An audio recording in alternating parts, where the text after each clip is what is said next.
আমন্ত্রণ সবাইকে আজকের এই নতুন ভিডিওতে। আপনারা দেখতে চলেছেন দেশি মুরগির ঘর বাড়ি, গ্রামের বাড়িও বলতে পারেন। আমি টাউনে ছাদে দেশি মুরগি পালন করি। ওদের জন্য ওদের যেমন পরিবেশ পায়, ওদের থাকা খাওয়ার সুবিধা, বাসস্থান সুবিধা, খাওয়ার সুবিধা যাতে পায়, সেই জন্য ওদের জন্য আমি এখানে গ্রামের বাড়ি তৈরি করছি। এই গ্রামের বাড়িতে ওরা বেশ স্বাচ্ছন্দ্যে থাকে।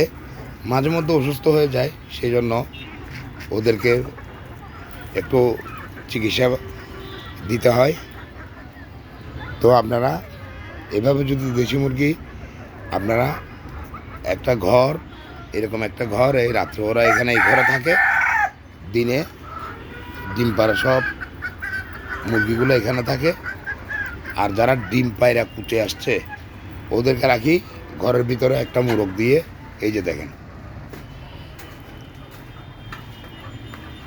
এটা হচ্ছে দেশি মুরগির গ্রামের বাড়ি। এই যে দেখেন, এটা মোরগ দিয়ে, এগুলো সব কুচা মুরগি।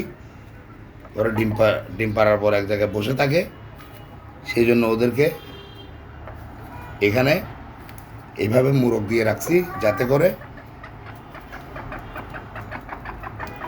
এক জায়গায় বসে থাকার প্রবণতাটা কমে যায়, অভ্যাসটা চলে যায়। তো এখন এই যে ওদেরকে গ্রামের বাড়ি দিলাম তো এখান থেকে আপনারা ওদের গ্রামের বাড়ি থেকে আমি কিছু পরিমাণে লাভ করি, আপনারাও করতে পারবেন। এই যে দেখেন, ওদেরকে পাতা দিছি, বিভিন্ন গাছের লতা পাতা খাচ্ছে কীভাবে। আপনারাও ইচ্ছে করলে এভাবে লতা পাতা আমাদের খাবারের উচ্ছিষ্ট দিয়ে 2, 4, 5, 10টা দেশি মুরগি পালন করা কোনো ব্যাপার না। আপনারা ইচ্ছে করলে পারবেন।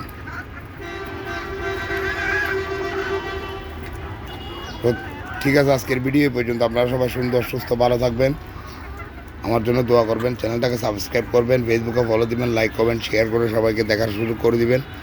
আসসালামু আলাইকুম, খুদা হাফেজ।